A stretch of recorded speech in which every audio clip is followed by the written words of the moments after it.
Penang, Malaysia. Slower-paced island with top hospitals. Penang is Malaysia's scenic island state, renowned for heritage streets, tropical beaches, and a laid-back lifestyle.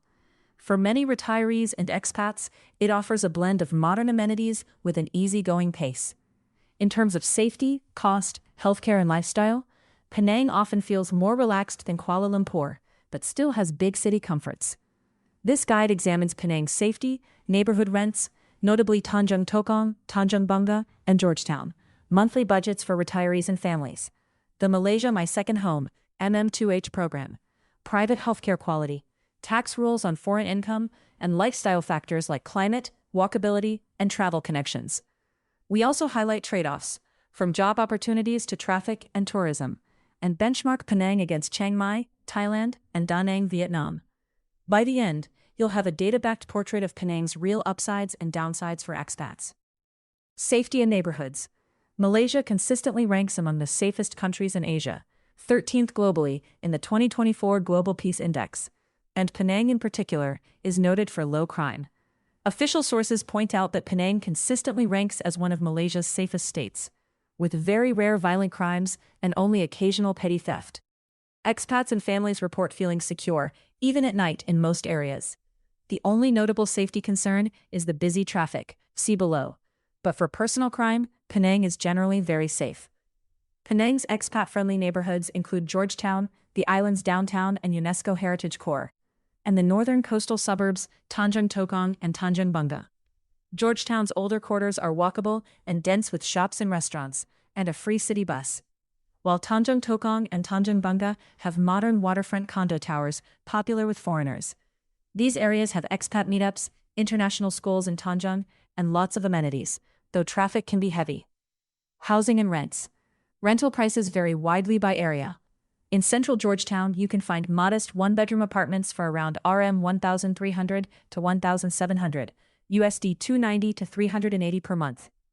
Even nicer city center units near Gurney Drive run only RM 1,500 to 2,000, around USD 340 to 450. By contrast, modern seaside condos in Tanjung Tokong, e.g. Straits Quay, I Santorini, or Batu Ferringhi command premiums, roughly RM 3,500, around $795 per month, for a 2 to 3 bedroom apartment. Tanjung Bungah's beachfront complexes are similarly priced to Tanjung Tokong. In other parts of the island or nearby mainland, Butterworth, rents are lower, about 20 to 30% cheaper. Example rents: a one-bedroom downtown apartment averages about RM 1,290 per month, approximately $290. A larger family apartment, 2 to 3 bedrooms, in Tanjung Tokong or Batu Ferringhi might go for RM 3,000 to 3,800, approximately $700 to $870. Furnished units in these expat areas typically cost 5 to 12% more than unfurnished ones, so expect higher rents if you want a ready-to-live condo. Monthly budgets for retirees and families. Living costs in Penang are generally low by Western standards. Practical guides estimate that a comfortable budget for a single retiree is about USD 1,100 to 1,700 per month. This would cover a nice one-bedroom condo, regular dining out, private health insurance, local transport, and social outings. A frugal retiree could get by on roughly $850 to $1,000. A retired couple living well might spend USD 1,700 to 2,200 per month. By contrast, a global nomad index currently puts Penang's overall expat cost around USD $850 per month, one of the cheapest in Southeast Asia. For families, costs rise with housing, schooling, and extra needs.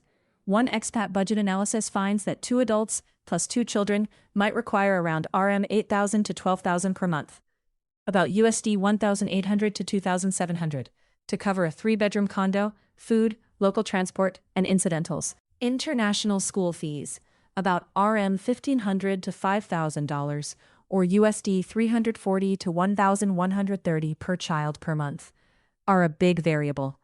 In practice, many families budget similarly to Kuala Lumpur, perhaps RM $2,000 to $3,500 per month for housing, 3 BR in Tanjung or Gurney, and a few hundred for utilities, plus groceries and insurance. By comparison, in neighboring countries, the numbers are mixed. Chiang Mai's cost is only slightly lower than Penang. One analysis shows a comfortable Chiang Mai budget around USD $1,300 to $1,800 month, versus USD $1,200 to $1,700 for Penang. Da Nang is cheaper. A comfortable single expat budget is roughly USD $1,200 to $1,500. A Da Nang family with 2 kids in international school might spend around $5,500 to $7,500 month, similar to Penang's higher end if schooling costs are included. In short, Penang is generally in the same cost ballpark as Chiang Mai and above Da Nang, but with top-tier amenities and services. Malaysia My Second Home, MM2H visa. Retirees often ask about Malaysia's long-stay visa, MM2H. The program has been relaunched recently with tiered options. In 2026, the silver level gives a renewable 5-year visa in exchange for a USD $150,000, approximately RM $600,000, fixed deposit in a Malaysian bank, and a minimum property purchase of RM $600,000. Gold 15-year visa and Platinum 20-year visa tiers require higher sums, USD $500,000 and USD $1 million fixed deposits respectively, and larger property investments. There are also participation fees, e.g. RM $1,000 for silver, RM $3,000 for gold, and renewal fees. After the first year, MM2H holders may withdraw up to half of the deposit for approved needs: home purchase, medical bills, children's education, local travel. In short, MM2H is a viable option, but it does require significant funds and paperwork. Top-notch private healthcare. One of Penang's biggest draws is high-quality, affordable medical care. The island has several internationally accredited hospitals.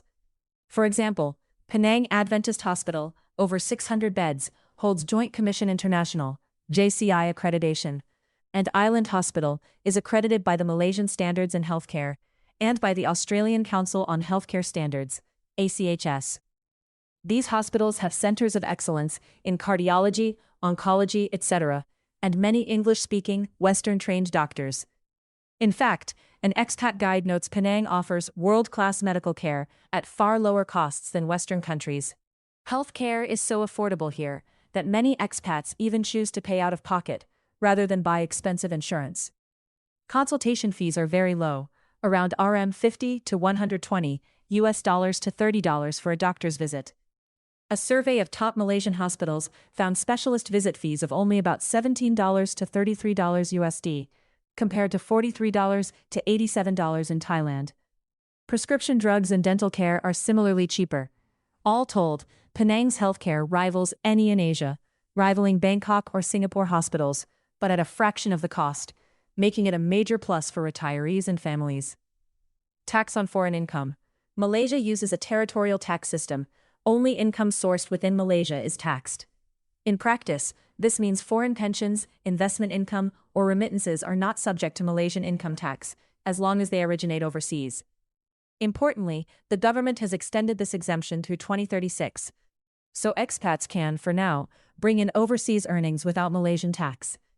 Any income earned in Malaysia, e.g. from local consulting, would still be taxable. This makes Penang especially attractive compared to many countries where worldwide income is taxed. Climate. Penang is tropical, hot and humid year-round. Average daily high temperatures hover around 30 to 32 degrees Celsius, with little seasonal variation. Even at night, the mercury rarely dips below the mid-20s. The island receives abundant rain, roughly 20 days of rain, in the wettest months, October-November. In other words, there's no cool season escape. Many sources note the relentless heat and humidity can be challenging, especially midday. By contrast, Chiang Mai has a distinct cool, dry winter, nighttime lows 15 to 20 degrees Celsius, and a hot, dry season. And Da Nang has a cooler winter and a pronounced monsoon, heavy rain in autumn. In Penang, even dry months, January to March, still feel tropical. Most expats keep air conditioning at home and plan outdoor activities for early morning or late evening. Walkability and transportation. Georgetown, the UNESCO Heritage Core, is relatively walkable. Its grid of narrow streets is compact, and a free cat bus circulates the city center every 15 minutes, making it easy to get around without a car. Many restaurants, cafes, and shops are right on the sidewalks. However, outside this historic core, Penang becomes much less pedestrian-friendly. Tanjung Tokong and Tanjung Bungah are spread-out suburbs, and the main beach strip, Batu Ferringhi, is a long highway where sidewalks are limited. As one travel guide puts it, Penang offers a walkable heritage city, or a seafront expat strip, but not both together. Public transport, Rapid Penang buses serves major routes across the island and to Butterworth on the mainland. Monthly bus passes cost about 100 RM, and single rides are only 1 RM 40 to 4 RM. There's even a free intracity bus loop in Georgetown. In practice, many expats use ride-hailing, Grab, or Drive. Penang is more car-dependent than, say, Singapore or Hong Kong. Owning a car means dealing with occasional traffic jams. A notorious bottleneck is the north-south commute. For example, travel blogs warn that going from the airport area, Bayan Lepas, to Georgetown can exceed an hour during rush hour. If you plan to explore beyond your neighborhood or visit the mainland frequently, having a vehicle or motorbike makes life easier. Connectivity to Kuala Lumpur and Singapore. Penang's travel links are strong. Sultan Abdul Halim Airport (PEN) has multiple daily flights to Kuala Lumpur, and the flight time is only about 1 hour. Driving to KL via the north-south highway is roughly 350 kilometers, which takes about 3.5 to 4 hours. Train service KTM ETS also runs from Butterworth, just off the island, to KL in under 5 hours, plus a short ferry. Singapore is about 725 kilometers south, roughly an 8.5-hour drive, as of 2026. So most people prefer the 2-hour flight. In summary, Penang is well connected regionally. You can reach KL in the morning, and even Singapore is a quick hop by air. This makes it easy to visit other international hubs or fly home. Trade-offs and drawbacks. Every location has downsides, and Penang is no exception.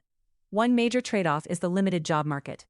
Penang's economy is dominated by manufacturing and tech, which means expat job openings are mostly in specialized engineering or management roles within those industries.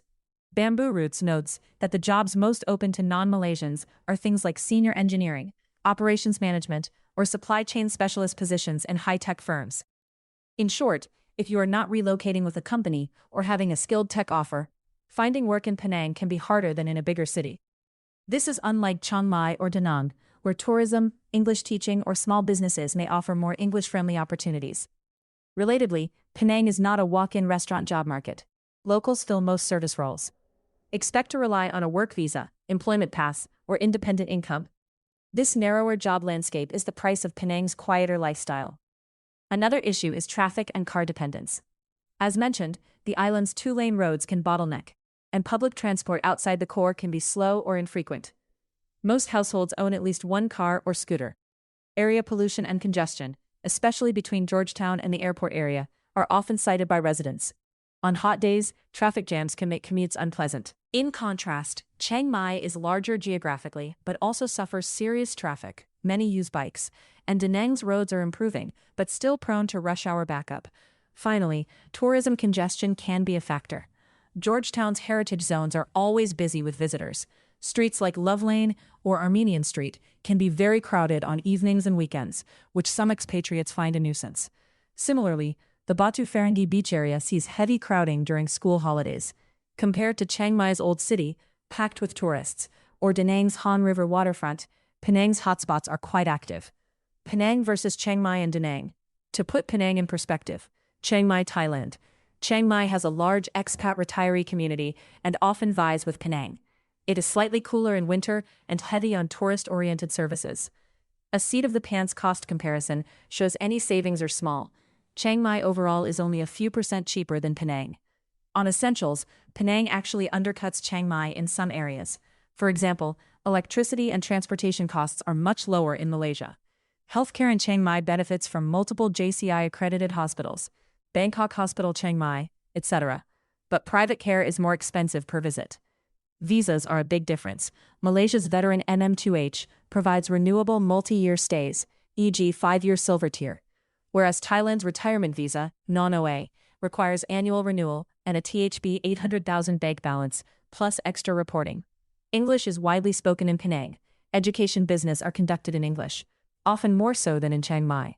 In summary, Chiang Mai may feel more East Asian and lively, but Penang usually offers heavier subsidies and heavier expat amenities in exchange for a somewhat quieter environment. Da Nang, Vietnam. Da Nang is a green coastal city that is much cheaper than Penang. A modest expat budget in Da Nang might be only USD 1,200 to 1,500 per month, and local rents are very low. A family with kids at international schools would still spend $5,500 to $7,500, reflecting schooling costs, roughly $1,200 to $1,500 per child. Penang, by contrast, had an estimated $8,000 to $12,000 family budget, so living costs are higher.